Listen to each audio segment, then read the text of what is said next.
Boréalo, chers confrères et consoeurs humanoïdes. Aujourd'hui, on parle de quelque chose qui n'est définitivement pas humanoïde dans cet épisode de Faut n'en parler, le balado le plus drôle de la planète Terre, où on jase des animaux tellement fuckés qu'il faut n'en parler. Pour ce 4e épisode, nous allons quitter la surface continentale pour s'aventurer dans les profondeurs des océans, car nous allons parler de la pieuvre. C'est quand même un animal pour lequel j'ai une opinion qui varie beaucoup. Des fois, je suis comme ouais, ils sont quand même cool, check-les avec leurs 8 bras. Mais d'autres jours, je suis plutôt comme pourquoi est-ce qu'on a des extraterrestres qui vivent sur notre planète? Qu'est-ce que c'est ça, Chris? Et ça, c'est un sentiment qui a d'ailleurs été augmenté à profusion pendant mes récentes recherches pour cet épisode.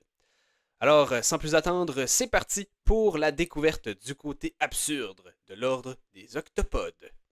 Cui, cui, cui, cui, cui. Faut en parler avec Mathieu Chalet. Cui, cui. Miaou. Yes, sir, Miller. Rabbit, rabbit. La pontue. Ouf, ouf.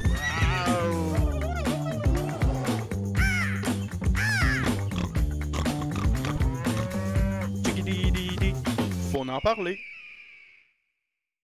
Alors, le mot octopode signifie en fait 8 pieds. Puis pieuvret, c'est pas très surprenant. Parce que c'est pas mal la première chose qui nous vient à l'esprit quand on pense à la pieuvre, évidemment. Le fait qu'elle possède 8 bras, qu'on appelle aussi les tentacules. Puis en passant, tentacule, c'est comme trampoline. C'est un nom masculin. Faut dire le tentacule ou un tentacule et non pas une ni la tentacule. Je sais pas pourquoi, mais j'ai toujours pensé que c'était un nom féminin. Donc quand j'ai appris ça, j'étais rendu à terre à me rouler en faisant une crise existentielle tellement je ne l'avais pas vu venir. Alors voilà, les tentacules sont bel et bien au nombre de 8 chez la pieuvre, ce qui m'amène à la question suivante. Pourquoi 8? 7, c'était pas assez? 9, c'était trop? Je sais pas, on dirait que je me demande c'est quoi le réel avantage d'en avoir autant. Tu sais, quand il y a plein de monde qui nous demande de faire plein d'affaires en même temps, puis on est genre, ben là, je suis pas de pieuvre, j'ai quand même pas 8 bras. Ben, dans un sens, est-ce que ce serait pas mieux de même, finalement? Hey, 8 bras, si bol, je saurais plus où les garocher. Bon, c'est peut-être juste moi, mais c'est ça. Alors, ouais, 1, 2, 3, 4, 5, 6, 7, 8 tentacules et une tête, bien sûr. En fait, c'est pas mal juste ça, une pieuvre, quand on la regarde comme il faut. D'ailleurs, c'est aussi ça qui a inspiré un nom très créatif pour leur classe, les céphalopodes. Un terme qui, quand même bien connu, signifie poétiquement tête-pied. Hey, hein, wow! Moi, j'aurais pas fait mieux. D'ailleurs, je pense que je devrais faire un épisode éventuellement sur la taxonomie. Je pense que ça pourrait être le fun. Il y a bien des affaires fuckées là-dedans aussi. Chaque tentacule, donc, possède des ventouses dotées de qualités manipulatoires et sensorielles, et tous les bras sont aussi porteurs de leur propre cerveau. Ben oui, j'ai pas trébuché sous mes mots, vous avez bien entendu. Je vous raconte pas de la sauce, là. Les pieuvres ont bel et bien 9 cerveaux au total pour bouger les bras indépendamment les uns des autres parce qu'ils sont juste cool de même, apparemment. Donc, 9 cerveaux, mais aussi 3 cœurs. En fait, moi je me dis que les pieuvres ont clairement juste un complexe de supériorité par rapport au nombre de leurs organes. Elles ont dû nous voir avec notre paire de bras plates, notre cerveau unique et notre pauvre petit cœur de cul. Puis elles se sont dit, ben là, céphalopode d'allure, on peut pas être complètement nul de même. Puis elles ont évolué genre 12 000 organes supplémentaires un peu partout, juste pour être meilleures que nous autres.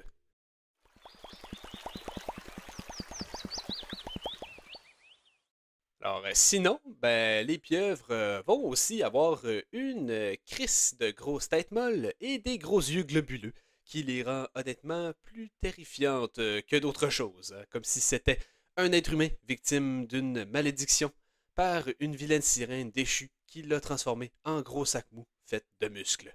Je dis ça parce que les pieuvres sont quand même très très intelligentes pour ce qu'elles sont. Tellement que ça en devient même épeurant. Bon, en même temps, j'espère qu'elles sont pas connes, hein, avec 9 cerveaux quand même, tu sais. Mais voilà. Donc, elles sont capables, entre autres, d'analyser des situations, de résoudre des problèmes, utiliser des outils et de reconnaître des individus. Les scientifiques disent même avoir trouvé des villes de pieuvres nommées Octopolis et Octlantis. Quelle originalité!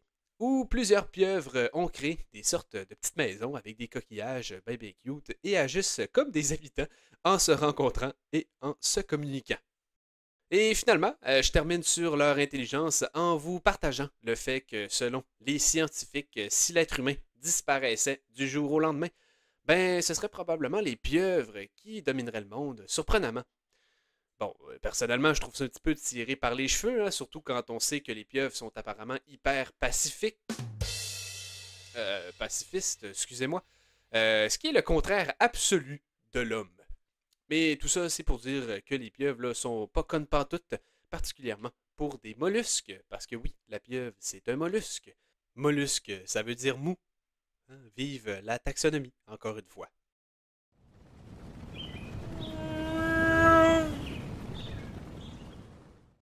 Alors, globalement, la pieuvre a bien sûr une anatomie assez particulière, dont j'ai pas fini de parler d'ailleurs, on va en reparler un peu tantôt. Mais là, je veux commencer à vous parler de ce que je trouve le plus intéressant et le plus loufoque dans leur existence. J'ai nommé leur cycle de vie et de reproduction. Tout ça juste après le premier segment de l'épisode.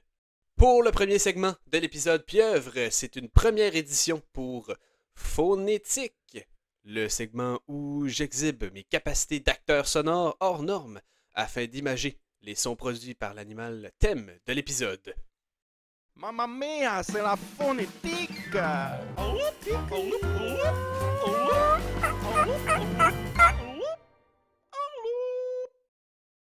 Alors vous allez voir, pour la pieuvre, c'est assez complexe quand même. Bon, j'ai mis beaucoup de temps à perfectionner tout ça. C'est vraiment une vocalisatrice unique, très difficile à reproduire, donc pas de jugement s'il vous plaît. Alors, ça va comme suit. Ouh, quelle performance émouvante! Alors, un gros merci à tout le monde là, qui m'ont supporté pendant mes pratiques, en particulier à mon mur, qui a été un très bon interlocuteur lors de mes séances de perfectionnement tout au long de la dernière minute. Mamma mia, c'est la phonétique!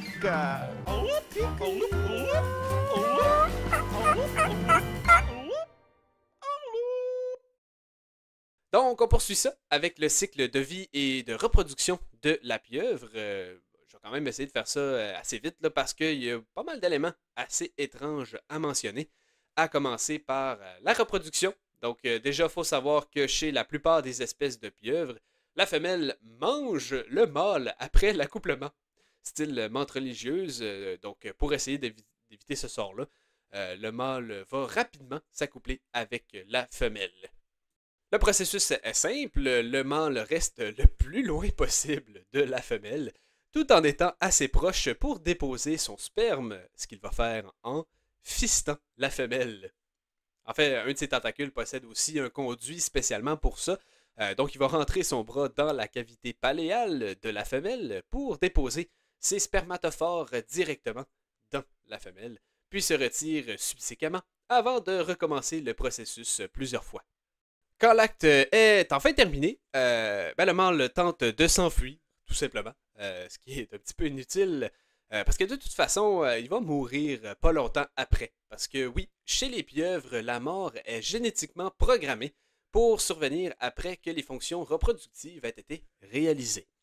Chez la femelle, ce sera donc après l'éclosion des œufs. Donc après fécondation, la femelle pond entre 70 000 et 600 000 œufs sur le plafond d'une petite caverne sous-marine. Comme on dit, plus on est de fous, moins on vit. Suite à la ponte, la femelle arrête complètement de se nourrir et sa seule mission sera de protéger, nettoyer et irriguer les œufs jusqu'à leur éclosion parce que si elle ne réussit pas cette tâche-là, les œufs auront pratiquement aucune chance de survie. Donc le temps d'incubation va varier selon la température et ça peut aller de quelques semaines à plusieurs mois quand même, là. Et finalement, les œufs éclosent et parmi les larves, seulement 1% vont survivre. Ce qui est un taux de survie quand même excessivement bas. Parce que comme je l'ai dit tantôt, après l'éclosion, la femelle elle va mourir après que son corps ait libéré une toxine provoquant son arrêt cérébral, ce qui est quand même assez heavy metal comme décès, on va pas se le cacher.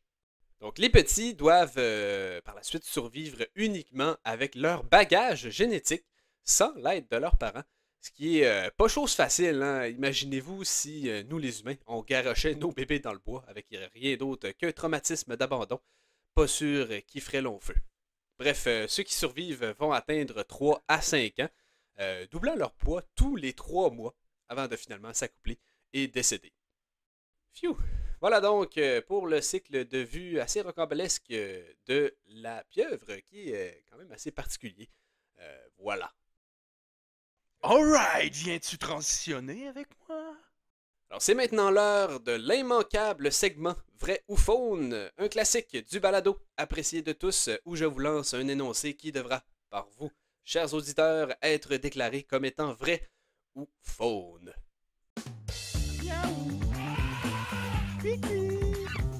Vrai ou faune? Voilà donc la question du jour. Vrai ou faune? Certaines espèces de pieuvres ont déjà été observées en train de violenter des poissons en les frappant avec un de leurs tentacules. Ce comportement aurait été rapporté par les scientifiques comme étant un passe-temps afin de se divertir. Certains diraient même que c'est pour le plaisir. Cet élément a par la suite été lié avec leur intelligence particulière. Alors je vous laisse un petit moment de réflexion. Quel suspense! Alors, pour ceux et celles qui ont répondu vrai, vous êtes officiellement des belles grandes guignols parce que cette affirmation est bel et bien faune. Et oui, même si c'est quand même très drôle de s'imaginer qu'une pieuvre verrait un poisson et qu'elle se dise mollusque crissé, une volée lui. Ben en fait, la vraie raison de ce comportement-là, c'est que ces poissons-là vont embêter la pieuvre pendant sa chasse à la recherche de nourriture, tout simplement. Donc, elle va les frapper pour tenter de les repousser. Apparemment, ils comprennent pas trop le message parce qu'ils continuent quand même de les achaler.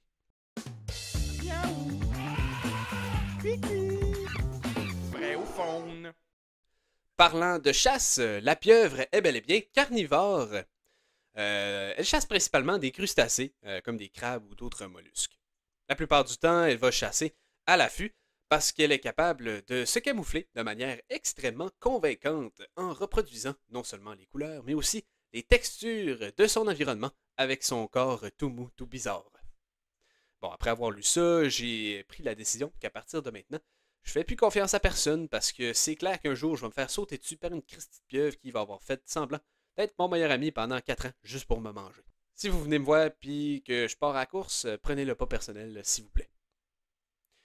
Ok, fait que la pieuvre a aussi un christie de bec solide, puissant, par lequel elle mange, situé au centre de leur tentacule. Ce qui est la chose la plus aléatoire de tout cet animal-là. Ça sort de nulle part, genre un bec. Come on, là, vous allez pas me dire que ça a du fucking sens. En tout cas, au moins, on peut se rassurer en se disant que leur bec les empêche d'aller où elles veulent, quand elles veulent. Parce que si elles n'en avaient pas, ben, les pieuvres pourraient aller à peu près n'importe où tellement sont gélatineuses. Elles seraient capables de rentrer dans n'importe quelle fissure ou trou. Et ça, c'est un fait qui me rend inexplicablement mal à l'aise. Je ne sais pas pourquoi. Alors, bon, j'ai plus grand chose sur ma liste, là. Je sais que ça va finir assez brusquement. Mais voilà, à ça, je vous dis, j'en ai rien à faire. C'est mon balado, hein. Donc, voilà. On termine avec le fameux jet d'encre propulsé par les pieuvres lorsqu'elles se sentent en danger, tel un véritable fear fart. Et oui, quand elles sont en crise, elles éjectent un nuage d'encre noire dans l'eau qui distrait les prédateurs et qui lui permet de s'échapper. Alors sur ce, voilà, vous êtes libérés de mes jeux de mots horribles pour une semaine entière. Alors on va passer au prochain épisode dans une semaine qui porte sur une espèce de la savane africaine. Bye bye. Miaou. Yes, sir, Miller. Rabbit, rabbit. La pontue. Ouf, ouf.